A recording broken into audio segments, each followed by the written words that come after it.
todos os demais sabem que eu estou preso por causa de Cristo. Ou seja, interessante aí, ele enxergava nos soldados romanos que estavam guardando ele como pessoas que também necessitavam conhecer a verdade. Então ele viu aquela prisão como uma oportunidade de testemunho para aqueles guardas. Então, gente, todas as vezes que um servo de Deus é preso, ele também se torna um testemunho para aqueles que prenderam ele. Quer ver um exemplo? Deixa eu pegar lá do começo da Bíblia, José. Quando José foi preso, ele foi um exemplo na cadeia. O carcereiro confiou a José tudo que ele tinha, porque José era responsável, mania de dizer Josué, 3 meses em Josué. José, ele era um excelente administrador e ali ele foi um testemunho para o carcereiro. Como é que esse cara está preso aqui, sendo que ele é tão bom, tão qualificado? E aí, ele foi um exemplo lá na cadeia. Indo para o Novo Testamento, nós temos o exemplo de Jesus, né? Quando Jesus foi capturado, quando Jesus foi preso, quando Jesus morreu, os próprios soldados que participaram da crucifixão, aquele centurião reconheceu que ele era o Filho de Deus. E aí, nós temos o apóstolo Pedro, o apóstolo Paulo, que ao cantar na cadeia, ele e Silas cantando na prisão, enquanto rolava o terremoto, e depois o carcereiro viu e ia se matar, e Paulo e Silas impediram dele se matar, e depois eles se converteram. Então, um servo de Deus na prisão, ele também se torna uma fonte de exemplo, de testemunho, para aqueles que estão em sua volta, os outros presos, os guardas. Nós conhecemos irmãos que infelizmente passaram por isso e que foram uma luz lá na cadeia, foram uma luz lá na prisão. E um dia, quando a perseguição voltar com tudo, quando houver decreto de morte, quando houver a prisão daqueles que guardam o sábado, um dia essas cenas, essas histórias vão se repetir. Com o Espírito Santo, com o poder da chuva serôdia, nossa luz não vai ser apagada por nada. Em qualquer lugar da terra que nós estivermos, nós vamos estar pregando e com o poder do Espírito as pessoas vão se converter. Amém? Amém. Então, olha o verso 14. E os irmãos, em sua maioria, estimulados no Senhor por minhas algemas, ousam falar a palavra com mais coragem. Isso aqui é muito importante. Os irmãos das igrejas que Paulo tinha fundado, os irmãos sinceros, né? Eles, motivados pela prisão de Paulo, eles agora sentiam mais vontade de pregar. Eles sentiam mais motivação para pregar o evangelho, porque agora Paulo estava preso e agora era com eles. Então, era isso que deveria acontecer em cada igreja. Quando o líder ficasse doente, quando o líder estivesse impossibilitado de falar, era para os membros tomarem o lugar do líder e se manifestarem na pregação do evangelho. O que acontece em muitas igrejas é que os membros se apoiam no líder, né? Por isso que às vezes o líder tem vários cargos em cima dele, e também quem geralmente faz a parte missionária é geralmente o líder. Muitas pessoas da membresia ficam apenas indo assistir os cultos, mas não participam da pregação. Quem participa é o líder e mais algumas pessoas ali antigas da igreja, e o resto fica só indo, assiste, um culto ou outro e pronto. Esse é o problema.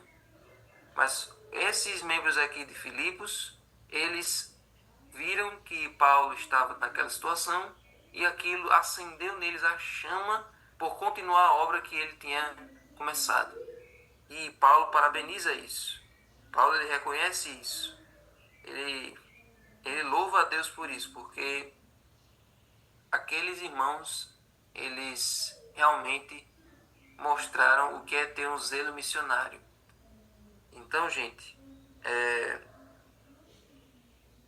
tudo isso aí foi algo bastante interessante e motivador para Paulo. Mostrar que isso motiva o líder, porque ele lá na prisão, ele poderia pensar, vixe, eu estando aqui, a igreja vai desmoronar. Eu estando aqui, os membros podem, com o tempo, sair da igreja, né? Podem perecer na fé.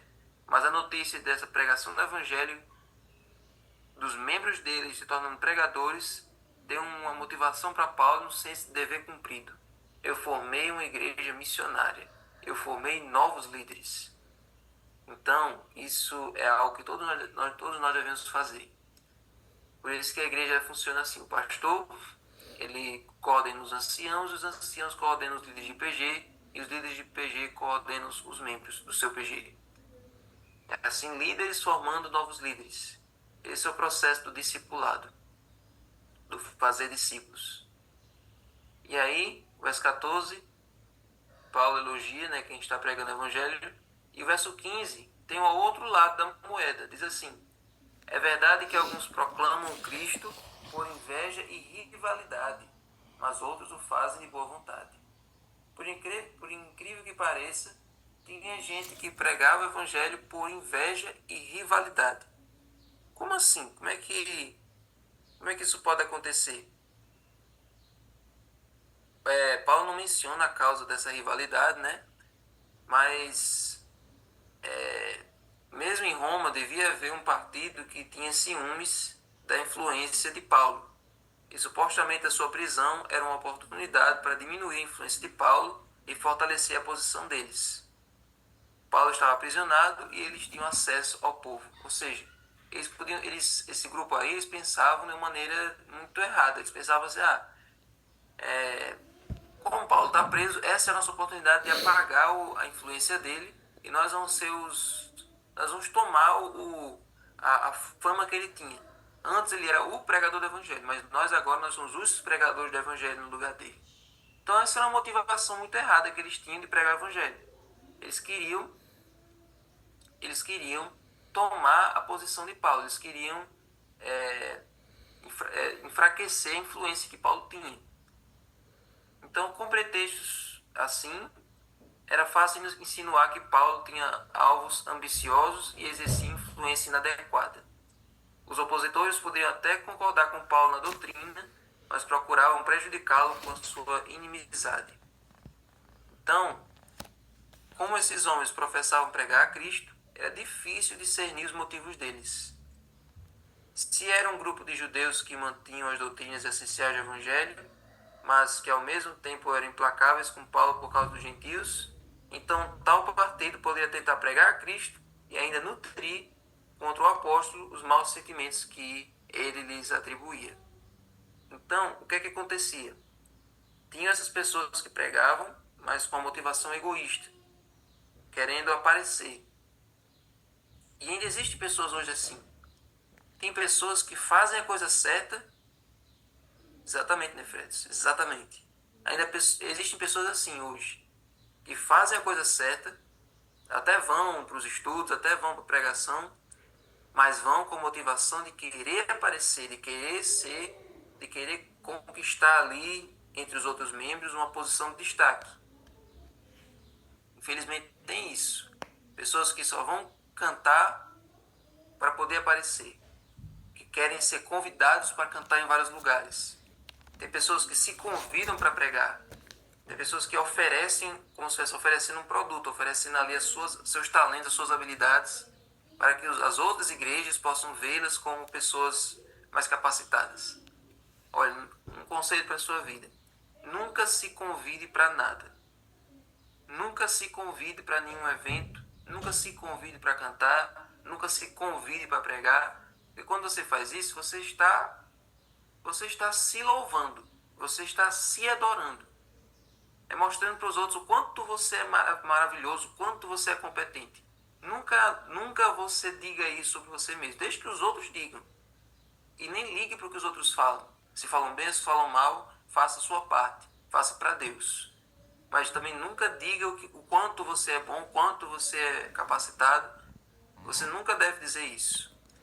Então, nunca faça nada para aparecer. Nunca faça nada para conquistar algum prestígio, para conquistar alguma fama, porque isso não vem de Deus. Aquelas pessoas estavam pregando o evangelho, o mesmo evangelho que Paulo pregava, mas com a intenção de enfraquecer a imagem que Paulo tinha. Eles não tinham apreço pelo fundador da igreja. Eles queriam que Paulo ficasse escondido, a influência de Paulo fosse ficando cada vez mais fraca e que eles pudessem ter a mesma fama que Paulo tinha.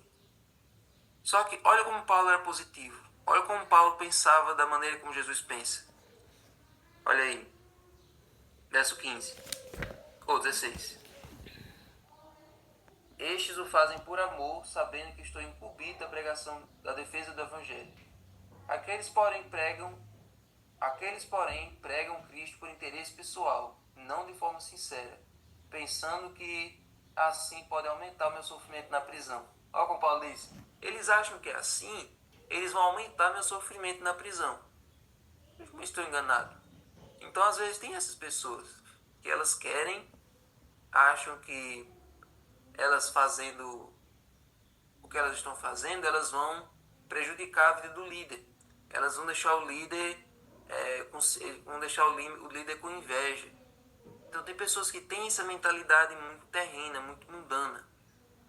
Fazem as coisas por partidarismo, ficam enganando um, enganando o outro, ficam ali colocando uns contra os outros dentro da igreja, ficam querendo ali ter alguma posição nas eleições, nas comissões. Essas pessoas tentam conquistar-lhe votos. Tudo isso é um pensamento de política mundana. É assim que os vereadores, os candidatos na política do ser humano fazem. Ficam querendo burlar as regras, ficam querendo ali, de uma maneira totalmente satânica, de ficar querendo aparecer, de ficar querendo posições de poder, agindo da maneira errada, agindo de forma egoísta, agindo de forma totalmente contrária ao pensamento do céu. Então, Paulo diz assim, eles estão fazendo isso aí por inveja, por rivalidade, achando que eu vou me importar com isso. Achando que isso aí vai aumentar o meu sofrimento na prisão. Olha o que Paulo diz. Olha aí o verso 18. Mas que importa? Ou seja, isso aí não vai me afetar. Por quê? Porque uma vez que de uma forma ou de outra Cristo está sendo pregado, seja com fingimento ou seja com sinceridade, também com isso me alegro. Sim, sempre me alegrarei. Olha como Paulo é incrível. Está dizendo, olha, eu não estou nem aí se quem está pregando fingido, está pregando só para aparecer, e aqueles que estão pregando de boa vontade, também, eu não importa a maneira como o evangelho está sendo pregado, de forma que ele seja pregado. Eu quero que ele seja pregado, não importa a motivação de quem está falando, eu quero que o evangelho seja pregado. Por isso eu me alegro, ou melhor, eu sempre estou alegre. Olha o que Paulo está dizendo. Não interessa o que vocês façam comigo, não interessa o que vocês digam nas minhas costas, não interessa o que vocês fazem pelas minhas costas, não interessa se vocês estão sendo fingidos, não interessa se vocês têm motivação egoísta, não interessa qual seja o que está levando vocês a fazer isso. Eu vou me alegrar, eu estou sempre alegre, em qualquer situação. Não ache que você vai me afetar, não ache que você vai me colocar para baixo, não ache que você vai me envergar. Eu vou estar sempre alegre, eu estou sempre contente. Então, esse é um segredo para você viver a vida mais feliz. Não deixe qualquer coisa te abalar. Se você é líder, não se dobre com facilidade. Tenha esse pensamento de Paulo. O que importa? Eu estou sempre alegre. Sim, sempre me alegrarei. Mantenha-se convicto, mantenha-se firme. Não, todo problema que vier, pense assim, não, esse problema não é nada. Você sempre tem que ter esse pensamento. Esse problema aqui não significa nada. Comparado ao que Jesus passou no meu lugar, isso aqui não é problema grande. Você tem que sempre esse jogo de cintura para não se deixar abalar pelas críticas, pelas invejas, pelas pessoas que estão ali com motivação errada. Faça o seu trabalho para Deus e sempre esteja alegre. Sempre esteja contente e sempre esteja com a esperança no coração de que aquele que começou a boa obra em vós há de completá-la até o dia de Cristo Jesus. Amém? Amém. Senhor Deus, muito obrigado por essa lição de hoje. Nós possamos ter aprendido essa lição, de estar sempre contentes e felizes de que tua obra esteja avançando e que os líderes aqui, Senhor, possam ter essa mesma resiliência que Paulo tinha. Passar pelas piores angústias, piores provações, mas com um sorriso, com a confiança no seu rosto. Agora, Senhor, abençoe o estudo do livro. Prepara-nos para o dia de hoje, em nome de Jesus. Amém. Amém. Quem for passar o livro, fique à vontade.